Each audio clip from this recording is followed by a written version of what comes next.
Oh,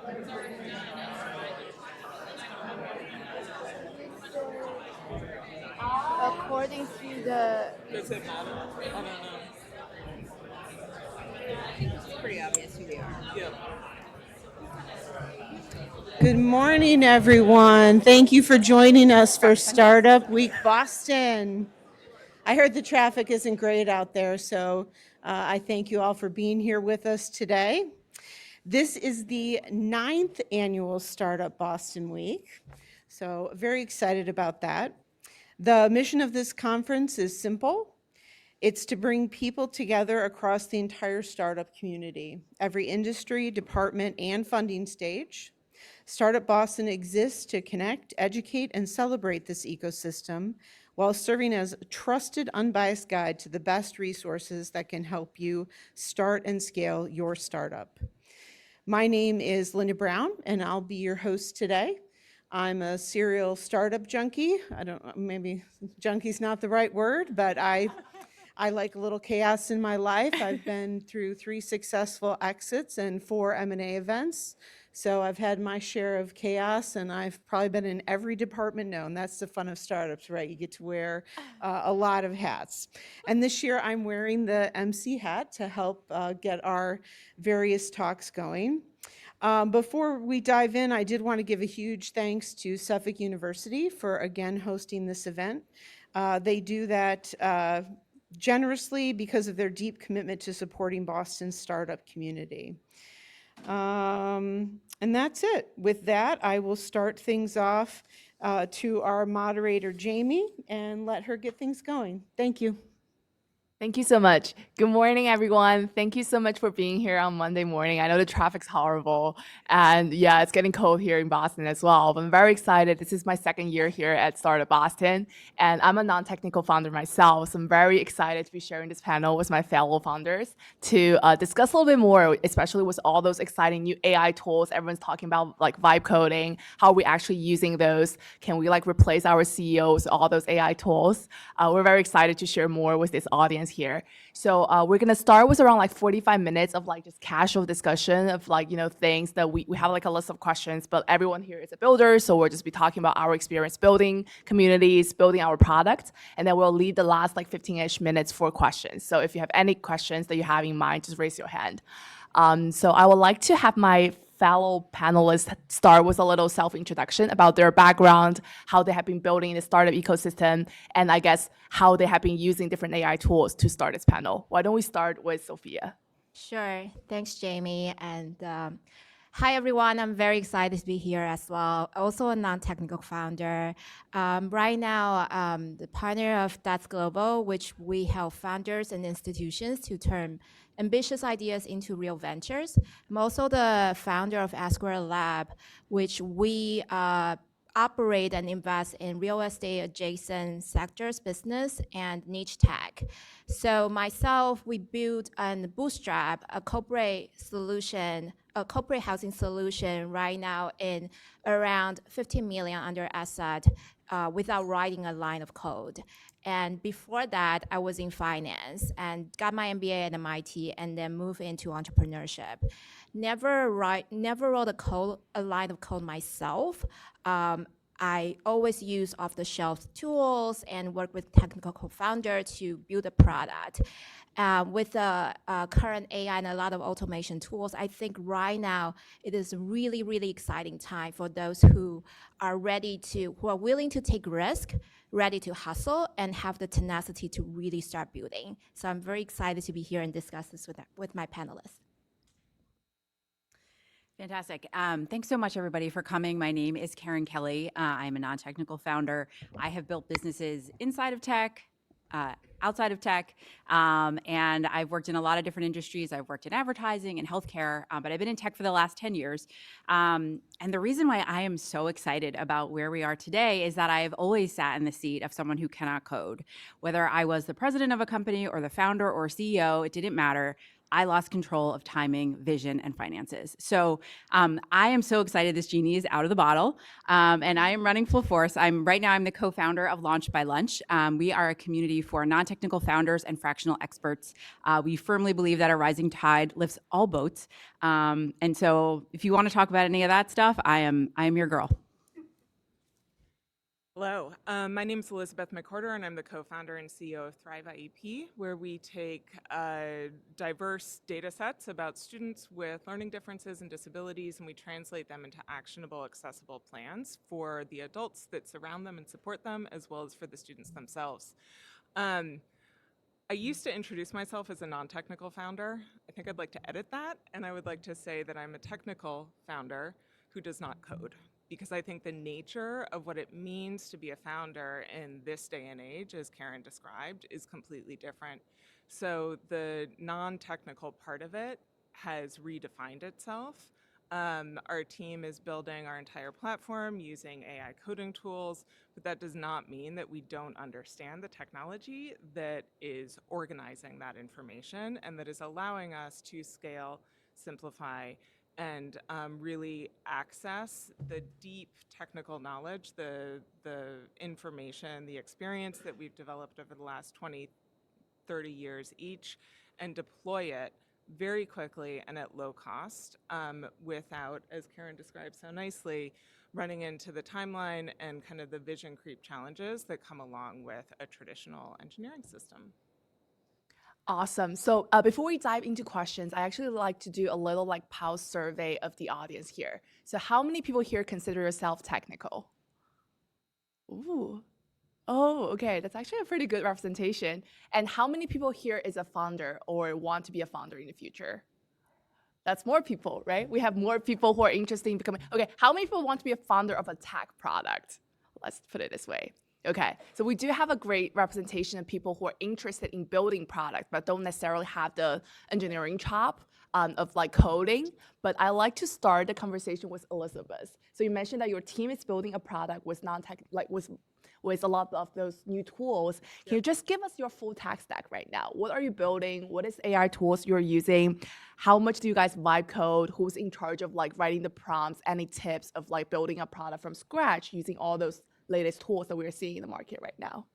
Yeah, so we started out using Lovable as our primary space. I would say that was an amazing experience because it was an enormous part of our learning curve because chatting with Lovable actually taught me so much about what was happening within the product itself. So that was part of like my shift from being a non-technical founder to a technical founder that AI codes. We then kind of graduated, so we shifted into a Replit space, which is where we are now. We also use GitHub. We use HubSpot as our CRM, which also bridges into our product. But the vast majority of our work is happening in Replit. At this point, that's primarily led by our Chief Product and Technology Officer, which is Eric Falk, who is over there. And almost everything is happening in that space. That's very exciting. And then I would like to ask Sophia a follow-up because you mentioned a lot about like whether you use, like actually custom software development versus off-the-shelf tools that help you build a platform. And it's really impressive that you guys have built like a gigantic portfolio without actually custom built any software. So can you just share a little bit more about your internal decision process in terms of build or buy? How do you decide whether you use some off-the-shelf material or use like custom built software when you're building your company? Thank you. I think it's maybe good to define what you're building is a tech product or tech-enabled business. Well, I started with tech-enabled business, and then that is easy because your core when you look into your core, it is about the business itself to serve the right customers. And you take all these off-the-shelf tools to help you streamline the operations, make it better, pricing better, and collect all the data to serve the customer better. So with the previous, through the past, I think 5 to 10 years, the off-the-shelf tools are already very good. But I think right now it's even more exciting because on top of our business right now, we're exploring to create our own feature to our own customer bot, our own logistics bot, our optimizing our operations. But because with all the past 5, 10 years, the data we have accumulated and combined with the AI tools now we have, we're able to start experimenting this to build a customized one. But with if you are just starting out without those tractions and data, I think off-the-shelf tools for tech-enabled business is good enough. You don't need to customize build something that's until you verify your product market fit. Yeah, I think that's an excellent point. Like, I think a lot of engineers I work with, they tend to build something and try to sell it. But sometimes it's actually better if you can test it with a product like a Lovable, like a Replit, and then you actually sell the product before you actually sell the demo. That's what we say, like sell the demo before you actually build it out, the whole thing.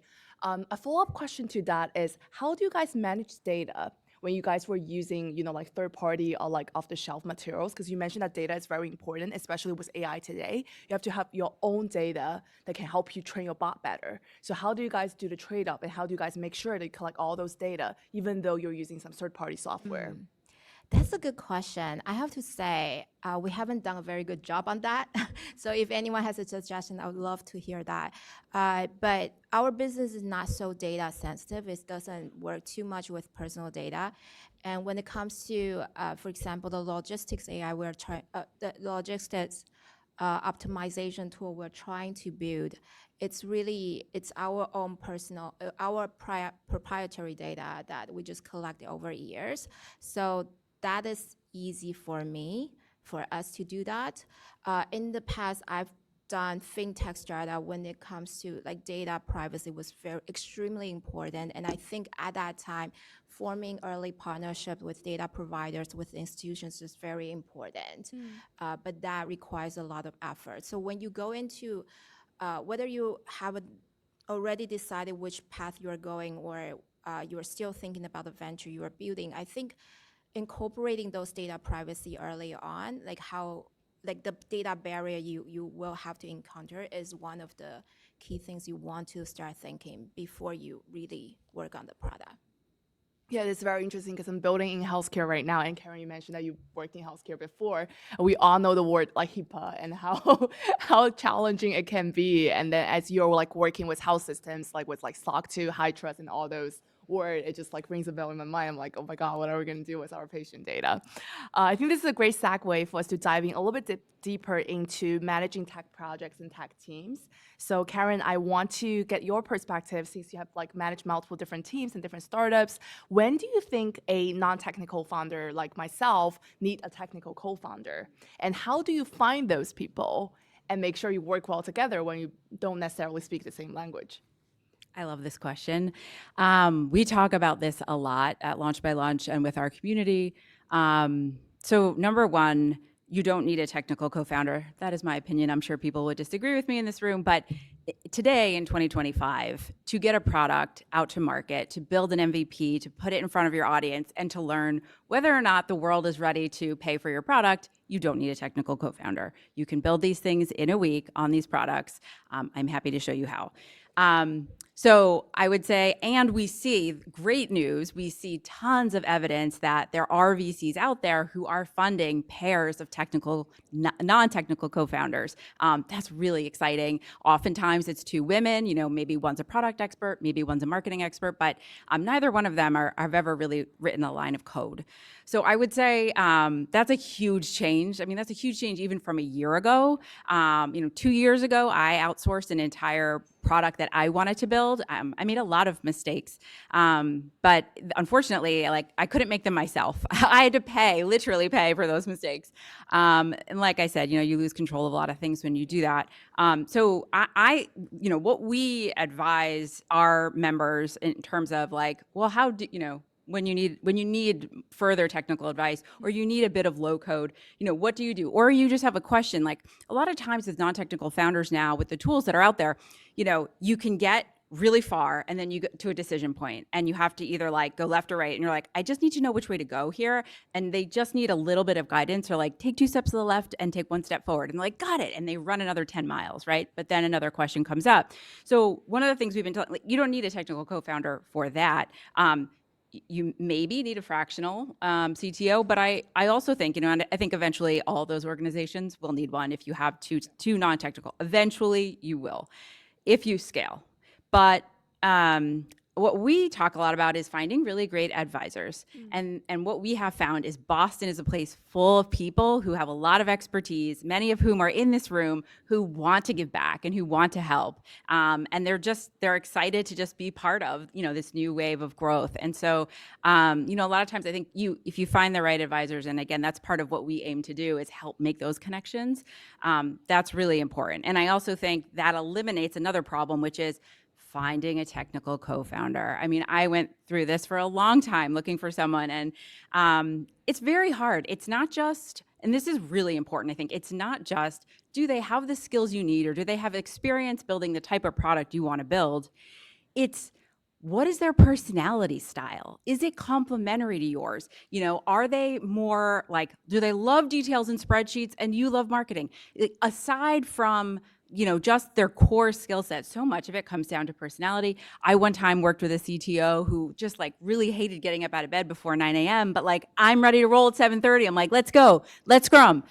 So, that was like tough too. And he would stay up late and I'm like, I'm not available after 9 p.m. So, there's all sorts of things to finding the right co-founder, which is why so oftentimes it is the source of companies breaking up. So, I think it's great because it really widens the gate by which you can choose someone to build a company with, Yeah, I think this is fascinating because when I was in business school, we always talk about like how we are like all MBAs hanging out together. We never like meet the engineers. And then there's like always this joke that, we should just like walk across the river to find engineers, but the engineers are just like hanging out by themselves as well. So they can't find the business people. But now, like when I talk to like MBA students today, they're like increasingly using tools like Lovable and Replit to build their MVP, and then go find like maybe a founding engineer or someone to build out the whole platform out for them after they already have the demo tested out with their real customers, which is really amazing. Karen, you mentioned that you have a chief product officer and technology officer. Can you mention a little bit more about like, did you guys start working together from the beginning? What was the journey like? How did you move from Lovable to Replit to actually having someone as a chief product officer? Yeah, so we started working together almost a year ago and did a lot of kind of experimentation. So we did the best, like the recommended approach to exploring a co-founder relationship, which is to work together and figure out whether or not you like each other, whether your styles line up, whether or not your like kind of like division of role makes sense.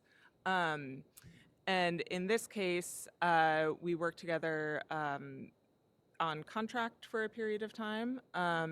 And then shifted into having a conversation about co-founders. And that extended for, Eric, check me. This was like 4 months. We kind of had an ongoing conversation about what that would look like. How would we work together? What does being a co-founder mean? How do we define it? What does compensation look like? And brought Eric on as our third co-founder about 3 months ago at this point. And at that stage, we were past the point of the plans changing every 2 weeks, which lasts for far longer than I expected it to. And we were at a place where our plans were fairly stable. Like we could look out maybe 4 weeks and say, this is what I think is going to happen. I think we've just turned a corner where we can actually look out 3 months and we can project out a plan, which for the planner and me, I'm very excited about. But that also makes the definition of the role of your technical team easier to actually look at. So earlier you were talking about like, what does it mean to manage a team? It's really hard to manage a team when everything is changing every 2 weeks.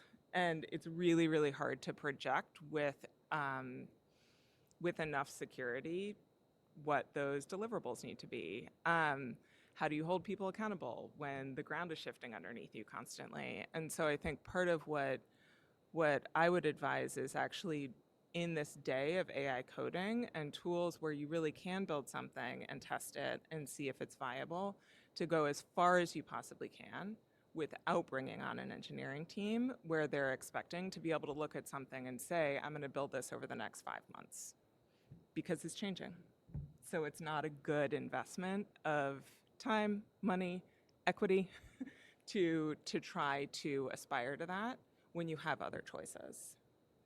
That makes a lot of sense. I have a follow-up question to that is, so you mentioned that you try to use all those like vibe coding tools yourself, and then you bring on this technical co-founder. How do you learn the language or the skills as you're like building out a company while trying to navigate all those, ambiguity in the process, while also learning those tools to make sure that you can communicate with your chief product officer or like chief technology officer as a founder who's like, non-technical in the beginning, but transformed to be someone who's more technical in the process? I mean, that's the fun of it. Like if you're here to be a startup founder and you aren't ready to learn multiple new things simultaneously while constantly having that ground shift under you and question whether, like, what does it mean to be a CEO anyway? Like, you're in the wrong ballgame.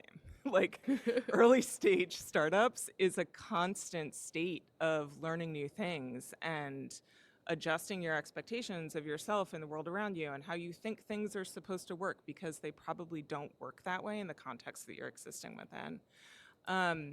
And so one of the best parts about Lovable actually was chatting with it. Like, I use that, like, I don't know if it's still this way, but like you can do free chats in perpetuity basically without getting charged any of your tokens.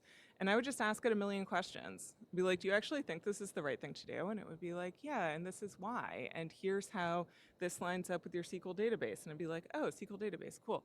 Oh, edge functions, cool. Like, and I would just slowly look up the words and figure out how to speak the language, because functionally it's like learning a new language. As long as you can see how the puzzle pieces fit together, it's not that hard.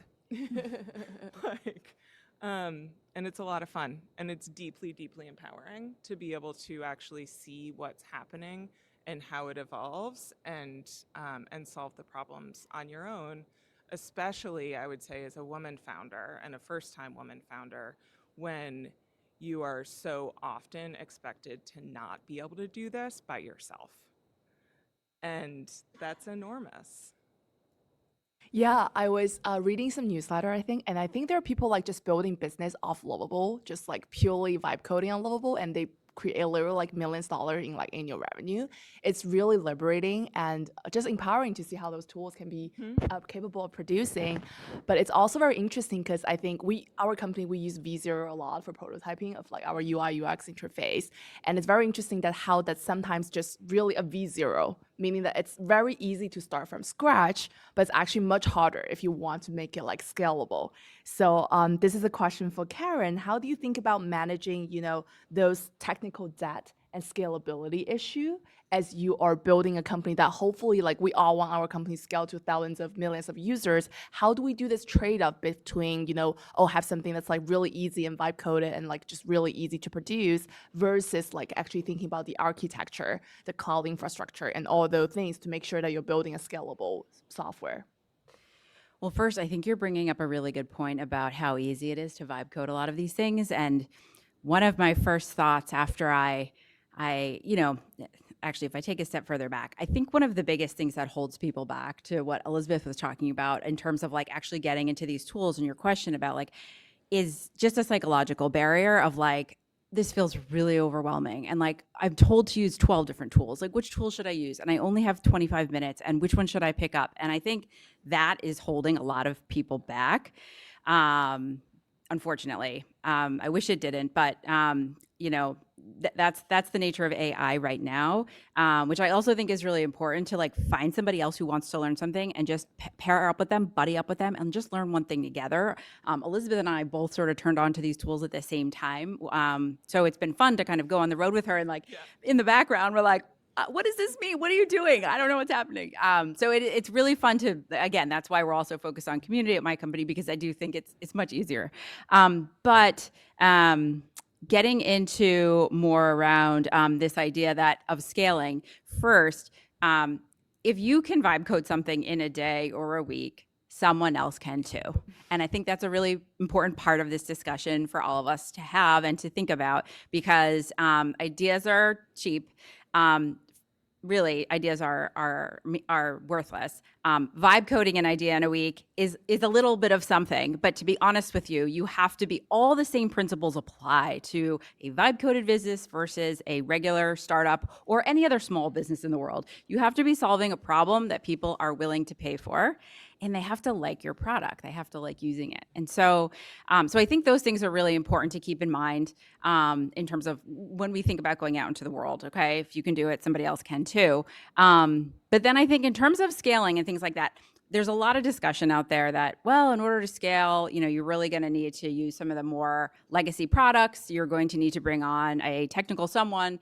To be honest with you, like, so I'll use a word, Supabase. A lot of you are probably cringing, or you're like, I don't know what that is. Sounds terrible. It's just a database that connects through Lovable, and it just holds all your data. So if you want to upload profile pictures, or if you want to upload videos, like, you just connect it. It takes literally a minute and a half. It's super easy. And then you can do all these really amazing scalable things. I mean, it's a cloud-based database. So you can go really, really, really far when just by making that one connection. So again, I see more opportunity. Yes, at some point, if millions and millions of people are using your product and you are making hundreds of millions of dollars, yes, absolutely, you need to be investing. But at that point, you will have investment dollars, or you will have revenue. Hopefully, revenue over investment dollars, and you will be able to hire people to actually, who are truly experts and can help you get to that next level. Can I just add one thing? I think scale is a great problem to have. But when you're just starting out, don't worry about scale. Don't worry about building something, testing something, building a new version of that thing. Like, if you're thinking about scale and you're very early, you're thinking about the wrong problem. You have to be thinking about whether or not you've got even something that's close to product market fit, and whether or not you can actually do the reps to test that with other people. So don't worry about scale at the beginning. Worry about building something that people want, then worry about scale later. Don't start with scale, though. Totally agree. Which is hard, because like, we're supposed to think about scale all the time, but like, don't. Yeah. One other thing I'll mention too, some founders have brought to us is, well, I have it as a web app, but I want to move it into the App Store. And it's like, it is such a pain in the neck to move apps into the App Store, and it's money, and it's a pain in the neck, and it's money to maintain. And it's like, don't do that either. Really, build a web app. Get people to just, save the link on their phone or engage with it on their desktop. Do not worry about these things. Just start super basic. What is that one core problem? Build it, bring it to the world, and see what it says. That's an amazing, amazing point, actually, because that's something me and my CTO actually discuss a lot. It's like, oh, do we need an app? Like, whether we need an app. Do we want to go through the whole process of the App Store approval process? Do we want to like actually invest time, money, and effort into like building an app? Or can we just do like a more user-friendly interface? Because honestly, a lot of things with AI today, you can do a lot of things with texts, with phone calls, like very manually, but all those like AI call agents are just like really amazing. And we automated our interview with AI today, and that just improved our interview completion rate by like 50%, just because we can do things async without actually human in the loop. So I think there are a lot of amazing things that we can do with AI today that just like unimaginable a year ago when I was building the prototype of my company, which is literally Notion pages and Google Forms. Yeah. And that was just literally a year ago. Yeah. So I have a last question on managing the tech team and projects, and that's for Sophia. I'm curious for the business that you've been in, like in fintech, in real estate investment, what are some red flags that people should watch out for if they are like looking to work with someone who's technical or working with a contractor sometimes because they probably don't like have the internal capability of hiring an engineer, or they're not necessarily building a software business, it's a tech-enabled business. Yeah, I think we've all heard the phrase about hire fast and fire fast. I think one red flag that I've constantly watched out and I've constantly I find it proving correct is that whether you hire a contractor or you work with your technical co-founder or some vendors, if they cannot deliver when they say they can, that is something that you want to start thinking. I think a good vendor, technical co-founder, contractor, they should have a good grasp of the resources and timeline they can accomplish a feature. And if they constantly miss the mark, it's really hard for you as a business side of founder to communicate with your customers, with your investors, and you keep missing the timeline, people lose confidence in you. You become uninvestable. You become like customers will walk away because they cannot trust how reliable your product is. So your co-founder, your vendor, your contractor partners, how reliable they are, how good they can give you a good estimate is very, very key when you are building an early on product.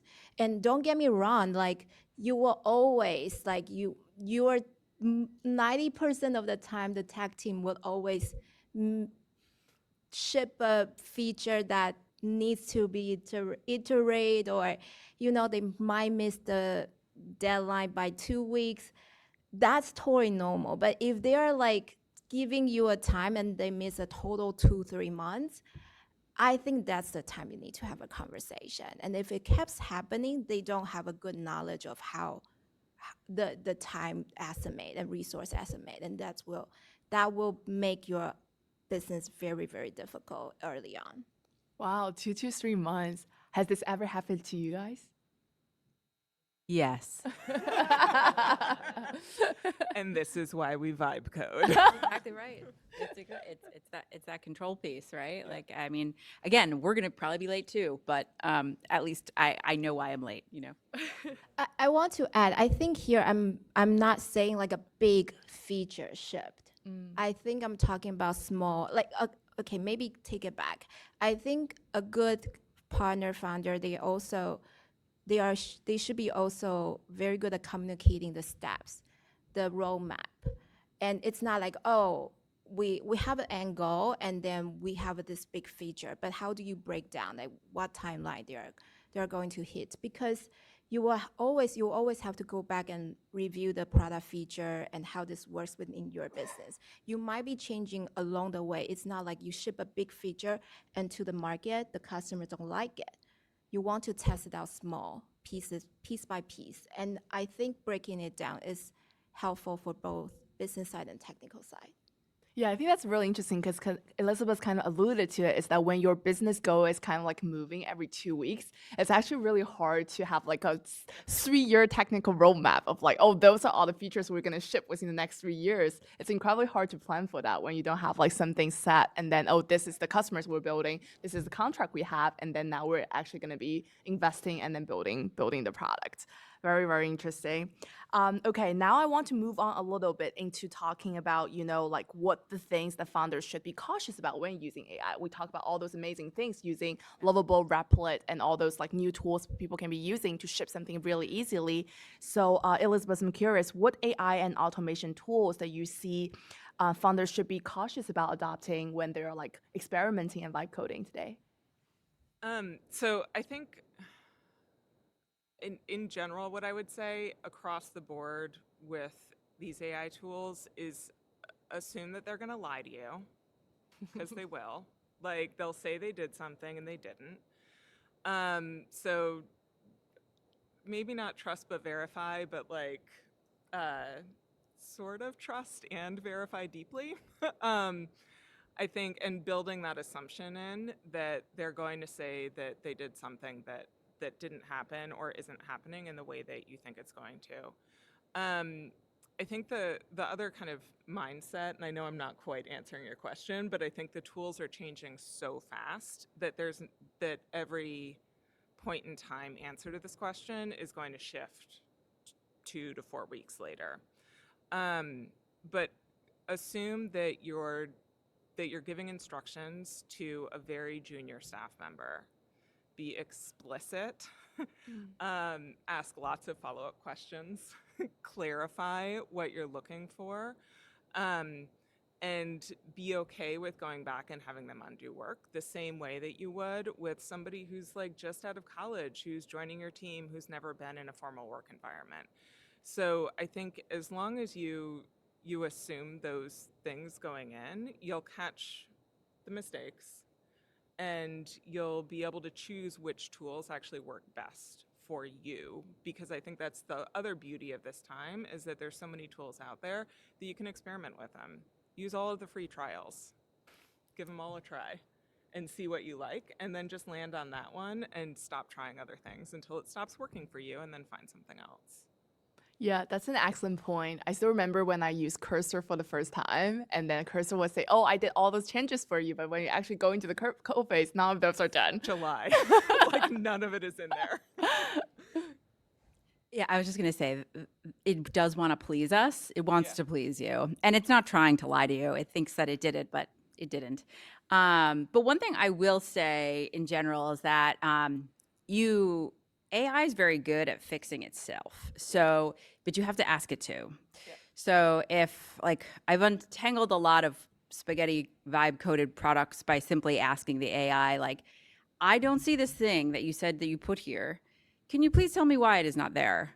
And then it'll generally come back and say, oh, I see what you're saying. You're right, it's not there. Let me go look for the reason why. And more times than not, it can figure it out itself. So I would say, but like, we are not, as humans interacting with technology for 20, 30, 40 years, we're not taught to ask the technology to figure out why it's broken, right? We don't ask our vacuum cleaner why it won't start. So, you know, but you can do this with AI, which is really, really cool. So it may lie to you, but it also can fix itself. Upside. You can also ask other AI tools to validate what the what the dysfunctional for the moment AI tool is telling you that it did, or what the next step is. So you can ask the tools to critique each other, which gives you better answers in the short term and the long term. Like a chat GPT, hey, I'm having this problem with Lovable. I can't fix it. Can you please tell me what some of the common reasons are why this happens in Lovable? It'll spit something out. And then it's like, okay, great. Can you give me a prompt to give to Lovable to untangle it? Sure, here you go. Sweep that over to your vibe coded tool. So I do a lot of that. I think we all do a lot of that. That's a great hack when you get stuck. Yeah, one hack from me is that it's not even with vibe coding tools. Sometimes I use Figma for design or use like Framework for like website. I would like just screenshot things that I can't figure out and feed it into ChatGPT. Like, oh, this is what I'm trying to do. Can you tell me what exact steps that I need to take to make this like chart, whatever? And then ChatGPT, oh, like go there and click on this button, or go there and then like right click on this thing and then figure it out for me. So that's like really easy. I don't need to go into like the pages of, you know, like the user's manuals or instructions, and then ChatGPT can just like digest it and give me the answer, which has been extremely helpful. I think, Karen, you kind of alluded to this a little bit about there are problems that AI and technology can solve, but there are problems and, you know, there are problems and challenges for a startup company that can't be solved by AI. So I would love to hear your opinion on, as like startup founders or aspiring founders, what should we focus on as we're building our business, especially for early stage startups? And what are some issues that we can't just like vibe code away and then we have to really, really figure out as we like just get started? I think anytime there's a human, you know, you're delivering a human-based service, like you have to be really, really careful. Most people are not using even ChatGPT, which we all kind of think of as the entry-level AI. Most people, like less than 30% of America, has ever tried it. So I think we're in this bubble here in this room and in the tech startup scene, and we kind of just assume that everybody's where we are. Most of the world is not. I have had like great like like, I wouldn't say joy, but like laughs over, like, I feel like I live in two different worlds. I live in the tech world, but then I'm also a mom in the suburbs. And so like I go on Facebook and I watch what parents are saying about AI and ChatGPT. I watch a company, which I will not name, but is a big company that teaches AI, try and target market moms in the suburbs. And it's like, you only know ChatGPT. Meanwhile, teenagers are starting businesses with like this name of this company. Like tomorrow morning, we're gonna get started. And the comments, the moms, that's so great for the teenagers. I don't care about AI. Like, why are you showing this to me? And it's just like, you totally missed the mark. So I think like that kind of clash, beware of the fact that number one, most people don't trust AI. So if you put something in front of them that's blatantly AI, most consumers are not going to, I'm making a blanket statement, but most consumers are not, average Americans are not going to want to interact with it. So I would say be really wary of that. I would also say you might want to veer away from saying the word AI. I know it's one thing to talk to investors and they might want to hear that, but when you're talking to customers, you actually probably want to veer away from it because there's so much negative connotation. Everyone still thinks of the Terminator. It's really like there's a lot of bad vibes about AI out there in the general population. So I would be really aware of that. And I would start by building a product that's made better by AI instead of saying, I have built in AI and here it is to interface with consumers. Power your product with AI, but don't make it the any kind of real interaction with the humans using it yet. We're really not there. Oh my God, 100% agree. So I work in senior care. So I work with a lot of caregivers. And I mentioned that we use AI to automate our interview process because a lot of caregivers are always on the go. They're doing like 12-hour shifts. So it's incredibly hard to schedule interview with them because we can't do interview at like 2 a.m. You'll be surprised by the time of people who call in and do interview with our AI. But we also have like a human in the services, right? Like I'm like picking up a customer service call myself. So there's one day, actually last Friday, I got a call from like one of our caregiver and she's like, so are you a robot? And I just couldn't, because we do have like AI interview tool, which is a voice agent, and we said, "Oh, I'm Anne, I'm your AI interviewer," and then we are like talking to you. But we also have humans who's actually talking to our users and our customers who are the caregivers. So it's incredibly hard to balance because people sometimes have this fear. They're like, "Oh, I'm talking to this robot. I don't feel like this company's personal enough." But you also want to improve the efficiency and to make sure that you're meeting people where they are with all those like new tools that we can have. I think, Karen, you mentioned a little bit, I'm also interested in Elizabeth's perspective on this, especially as you mentioned that as a non-technical founder, a woman founder building a technical product. And how do you think about like in today's fundraising environment, how do you build credibility with investors? How should we be thinking about fundraising? I love what you said about revenue is the best way of funding a company.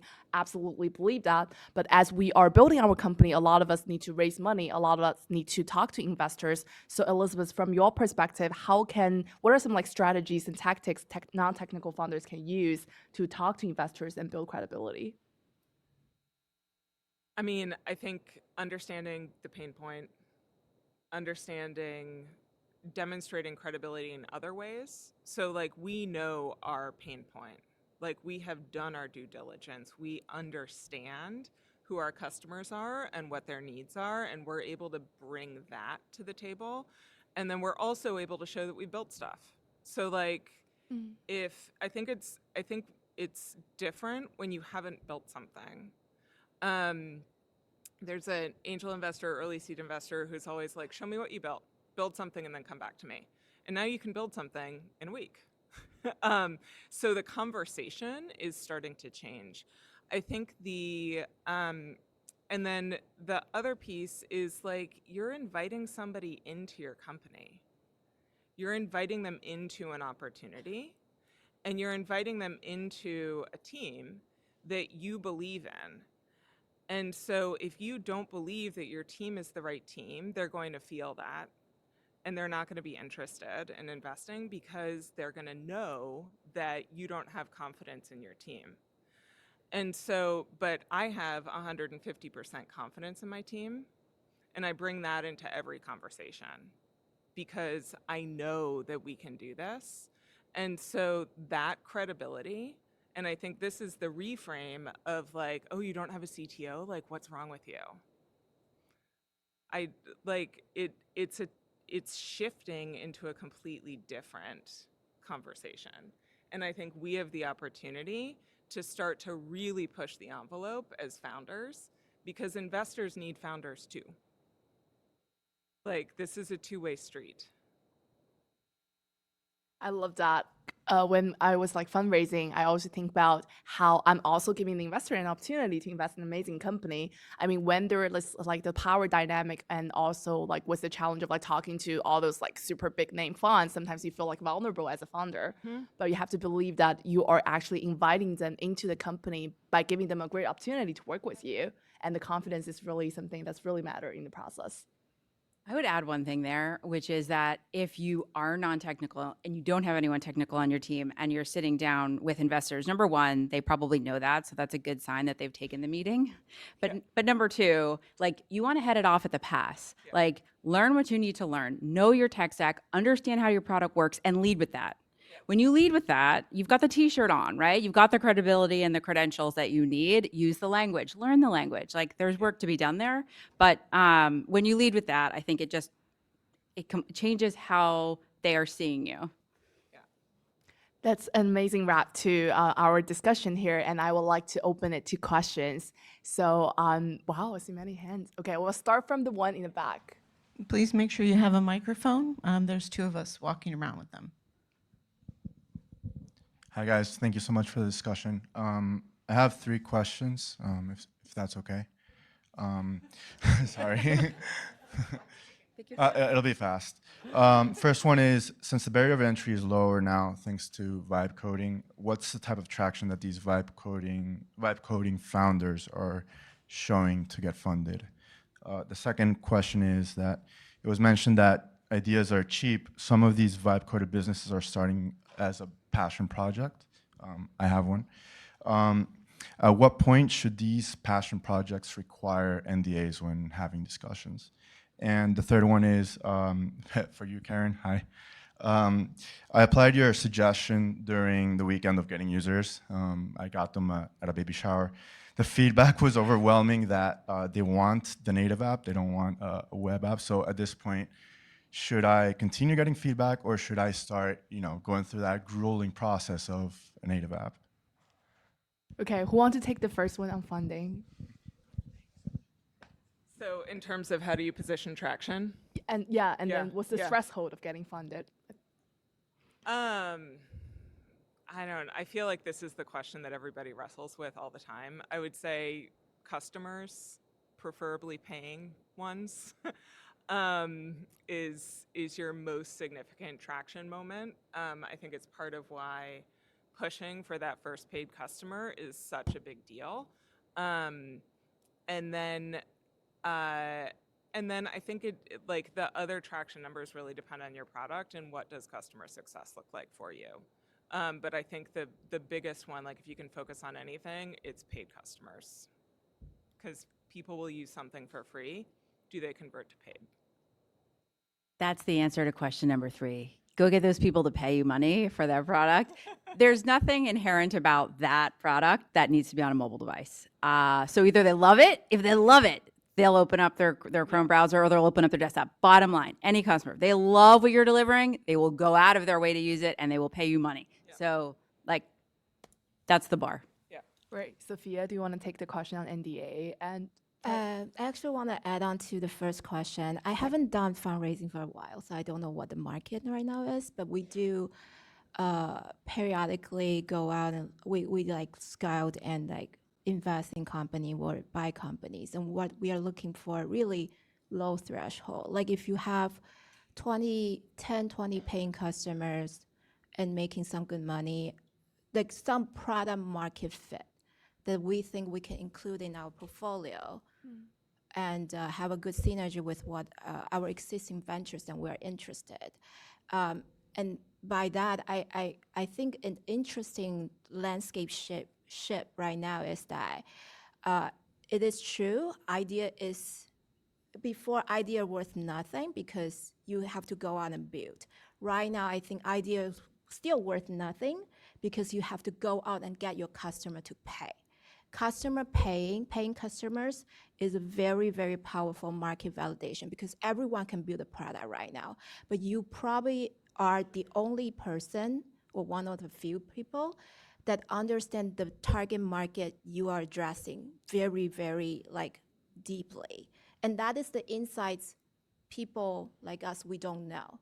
Like I wouldn't be able to understand all sorts of market, but I would be very interested in what you discover and what kind of product, what kind of problem you are addressing to get your customer to pay. And to me, that's a market opportunity. The other question he had about the NDA. I have a very strong perspective on this. Well, then why don't you go first? I do too. It might be the same one. Like, unless you're applying for a patent, Yeah, no, never an NDA. No, absolutely not. If you're that worried about somebody stealing your idea probably isn't good enough. Or it's so early. Or it it's takes just not so much. There's so much friction between an so much idea and friction. success. And it so many changes layers. the whole conversation. Yeah. I've signed 2 NDAs since founding the startup, and they were both for companies that had like deep tech patent application hadn't been submitted yet. And those were the only times that I signed NDAs and felt like it was worth it. Everything else was like, like, why are you doing this? Like, it was a flag for me. Let's take the question from my left-hand side.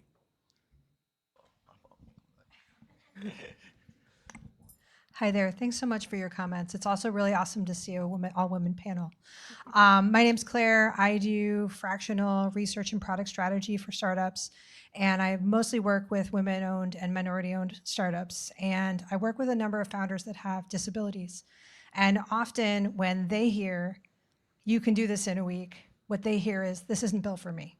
And so I'm curious if you have any thoughts on accessibility in some of the tools you're talking about, and like where we can be lowering the barriers of access for founders that maybe have visual disabilities or cognitive disabilities or neurodivergence. Yeah. So I think it depends on the disability. So as somebody who has ADHD, this is a very challenging and amazing time to exist. I'm highly distractible. And so it means that like all of these tools and this ability to get these very fast repeated dopamine hits are both amazing and completely overwhelming. And so I think there's like a cognitive and a planning barrier there. I think a lot of the language-based platforms can be really challenging when you're talking about individuals with dyslexia, when you're talking about ADHD also. Like there's a lot of ways that we could be better designing AI coding tools and other kind of low code or kind of faster tools. I think the other piece is thinking about how you actually break down the tasks. So like when you're building something and it's moving so fast and you don't like to move that fast, when you like to have all of the details worked out at the beginning, this can be a very scary time. So I think there's a number of issues that we have in terms of that, like, this isn't built for me.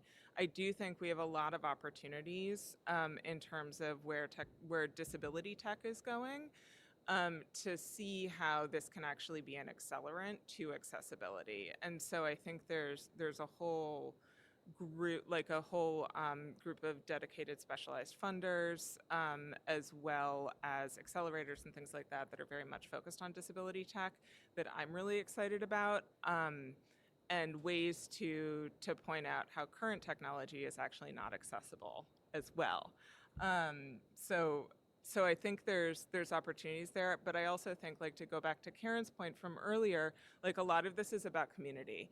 And so the same way women are also often not viewed as being kind of ideal founders for investors, that disabled individuals face similar barriers. And so when you build community and you have people who are coming together who are trying to figure out how to navigate a new space and a new set of tools, doing that with other people who kind of face similar challenges can be deeply empowering.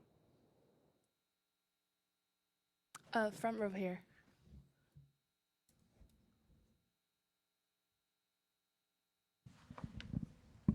Hi everyone, my name is Nicholas. I am a founder of a fashion tech startup. It's an AI company, and I just wanted to ask Karen. She mentioned that people don't yet trust AI, and we're trying to position our company. We're creating fashion agents, agents for shopping for fashion and apparel. So, like, how is the position like, considering what you're saying that people don't yet trust? That's a great question.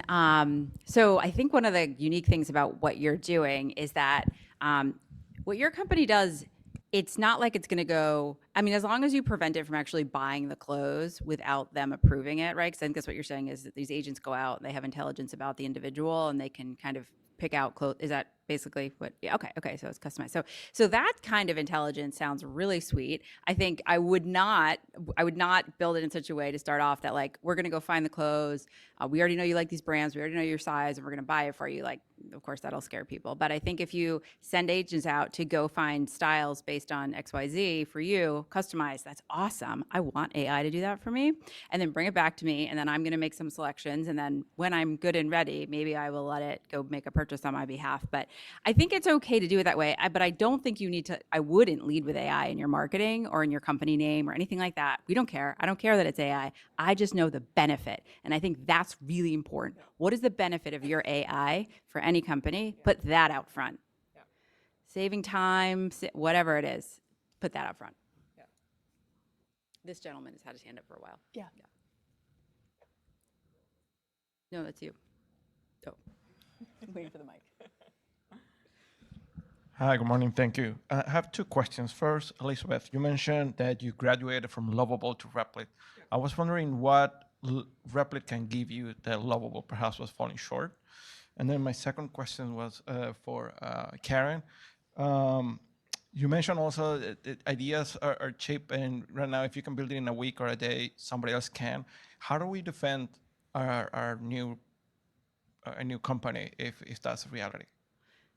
Do you want me to go first? Sure. You defend your company with paying customers. That's the bottom line. Because the beautiful thing too is that not only is it fast to build, it's so cheap. So typically, that's been a big barrier for founders who are non-technical is the money it costs to outsource something like that. If you don't have to outsource it now, and you can, let's say you spend $200 a month on tokens and whatnot to build this thing, maybe a little bit more. That's not really a barrier for most first world people anymore. So get it out into the world and then like get people, it's never been easier or more important to have like active customers who are paying you money. All about the customers. Yeah. Always. So we switched from Lovable to Replit in large part because of the database integration. So Supabase is great, but it didn't allow us to reliably interact with the large language models that we wanted to be using. So we kept on running into challenges there. And so Replit was just a better fit for us at that point in time. Oh, Sorry, we need to wrap up. I want to thank our panelists.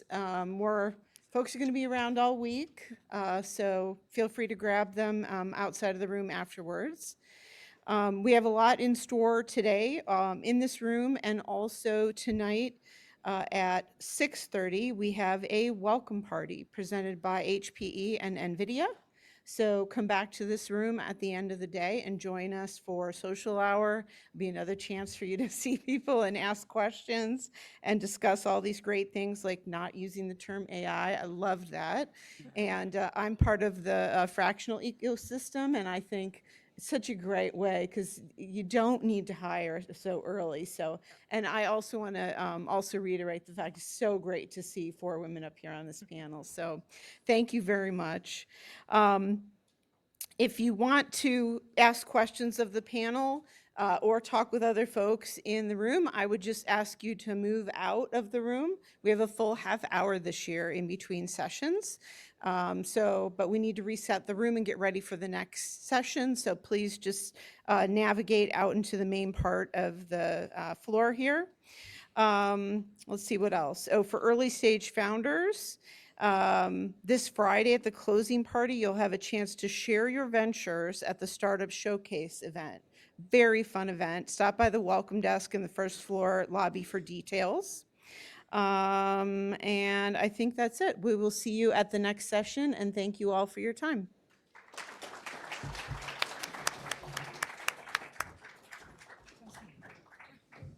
Well, thank you so much. Such a pleasure. Me too.